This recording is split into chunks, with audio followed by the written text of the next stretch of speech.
Let's start a very important topic, that is very versus much. Very और much adverbs हैं और ये adjective से पहले यूज किए जाते हैं। तो हमें ये देखना है कि when to use very and when much before adjectives.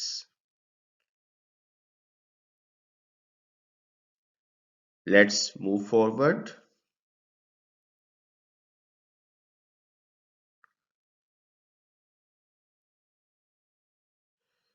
Very is used with adjectives. Much भी एडजेक्टिव से पहले यूज किया जाता है, लेकिन वेरी कौन से एडजेक्टिव से पहले यूज होगा?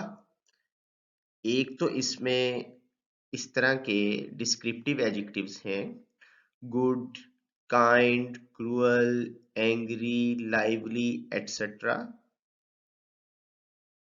फिर दूसरे नंबर पर प्रेजेंट पार्टिसिपल्स, जो कि वर्ब की फर्स्ट फॉर्म के साथ आईएनजी कंस्ट्रक्शन रखता है।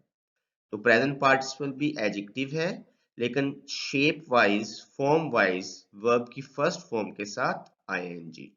यानी दो तरह के एडजेक्टिव से पहले हमें वेरी यूज करना है, जिसमें पहली आपको एग्जांपल नजर आ रही है, set of example, good, kind, cruel, angry, lively वगैरह।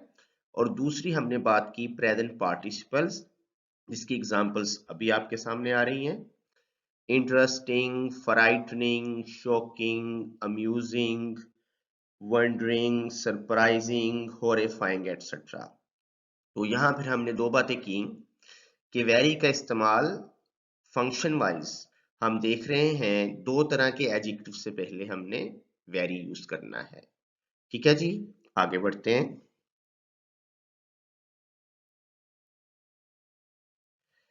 ताहम very is not used with past participles, जो कि ऑल्सो एडजेक्टिव्स हैं, लेकिन शेप वाइज, फॉर्म वाइज ये वर्ब की थर्ड फॉर्म से बनते हैं, जैसे interested, shocked, frightened, horrified, amused etcetera.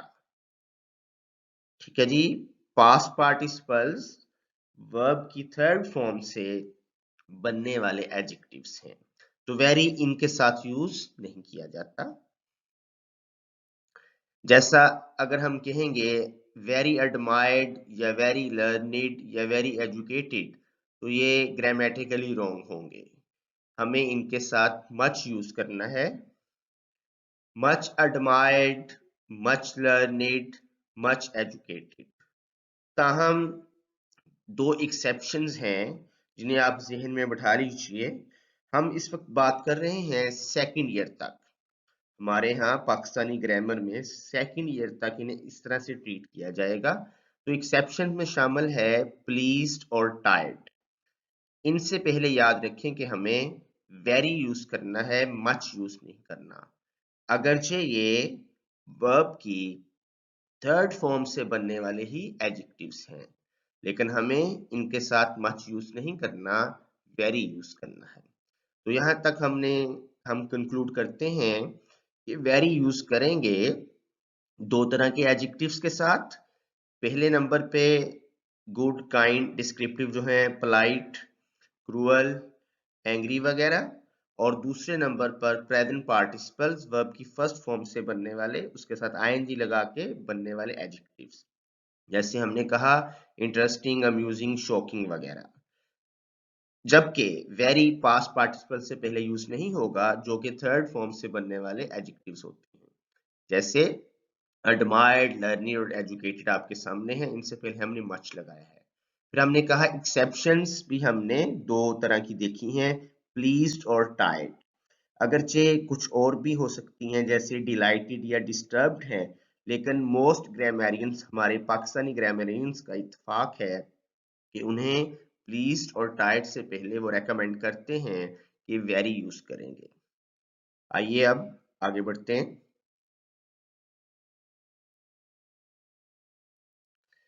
On the other hand, much is used only before those adjectives derived from third form of verbs called past participles।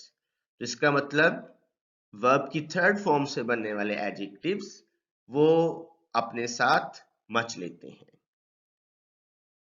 Interested, shocked और frightened वगैरह ये verb की third form से बनने वाले adjectives हैं। इनसे पहले हम मच यूज करेंगे, much interested, much shocked, much frightened. Very का इस्तेमाल नहीं करेंगे। अगेन एक्सेप्शंस हमारे रिमाइंडर के तौर पर कि प्लीज्ड और टायर्ड से पहले हम वेरी लगाएंगे।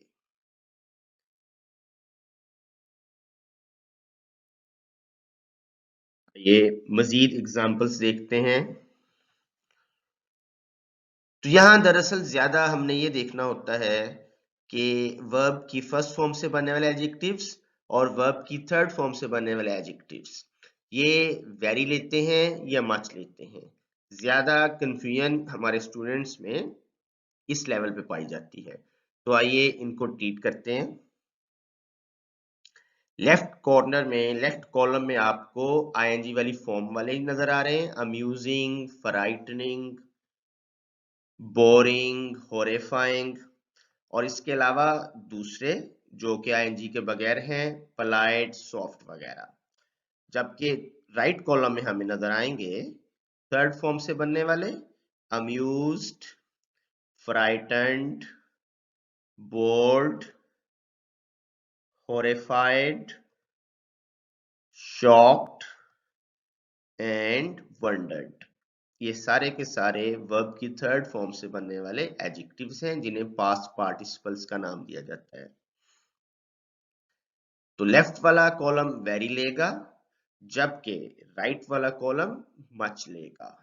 तो इसका मतलब very amusing but much amused, very frightening, much frightened, very boring, much board, very horrifying, much horrified.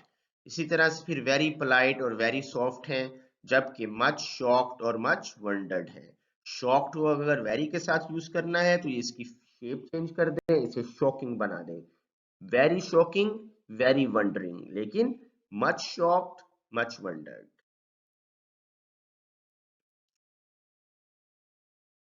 तो आइए रिव्यू किया हमने। वेरी वर्ब की फर्स्ट फॉर्म से बनने वाले एडजेक्टिव्स प्लस अदर्स जो अभी बात हुई थी, गुड, क्रूअल वगैरह, जबकि मच सिर्फ वर्ब की थर्ड फॉर्म से बनने वाले एडजेक्टिव से पहले। अब वही बात, very is use before present participles, technical name verb की फर्स्ट फॉर्म और आईएनजी शेप दोनों को मिला के हम प्रेजेंट पार्टिसिपल बोलते हैं। और वर्ब की थर्ड फॉर्म से बनने वाले एडजेक्टिव्स उन्हें हम पास्ट पार्टिसिपल्स कहते हैं, उनसे पहले मच और आईएनजी वालों से पहले वेरी।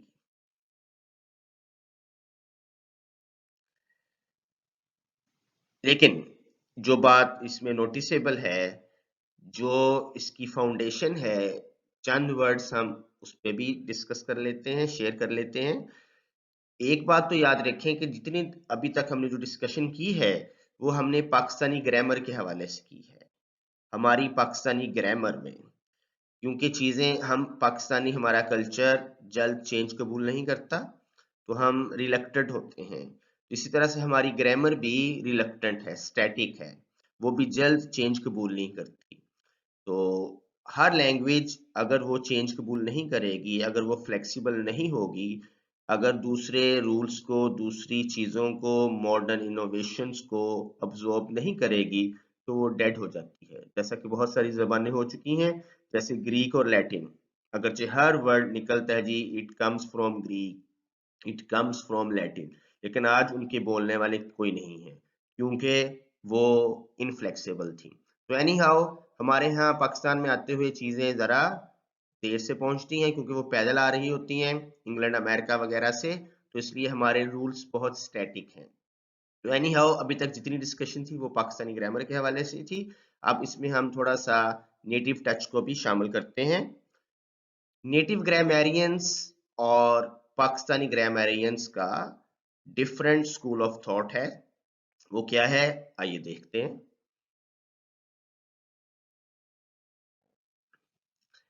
नेटिव के यहाँ वेरी यूज किया जाता है।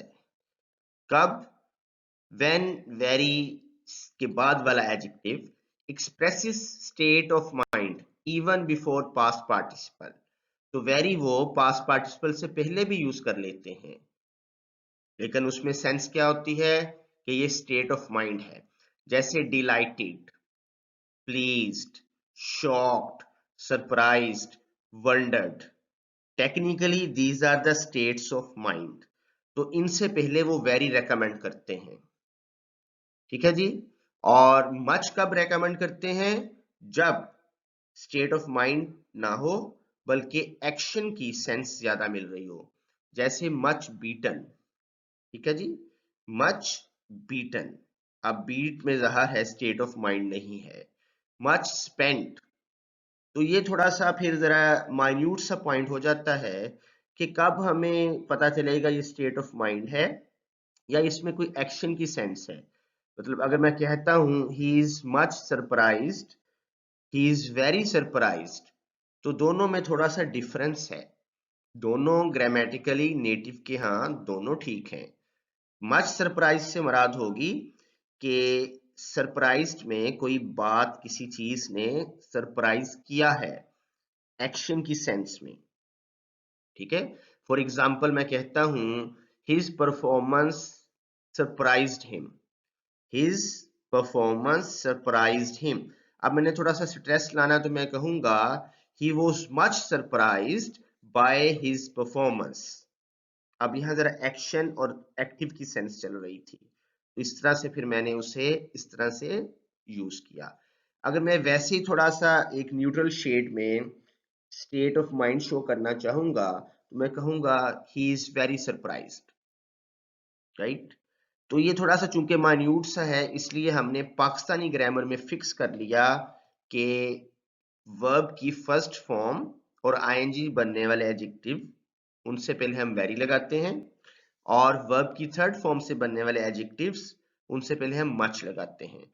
और फिर हमने एक्सेप्शन में 2 पॉइंट्स ढूंढ लिए कि प्लीज्ड और टायर्ड से पहले हम वेरी लगाएंगे। अगर आप इनकी ग्राउंड देखें तो बात वही बन रही है।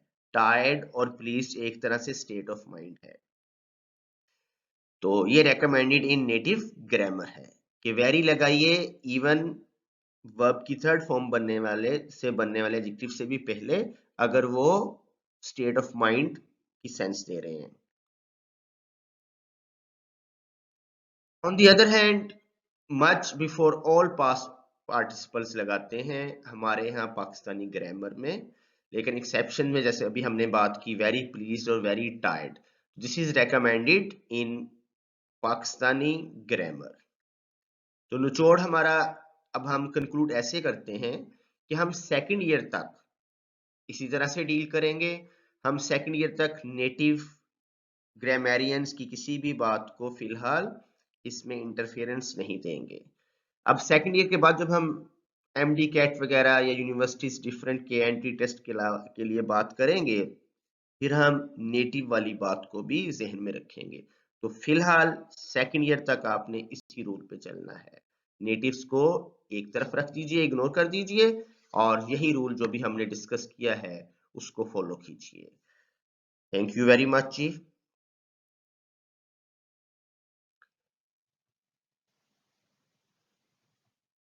Your feedback and questions and suggestions are more than welcome.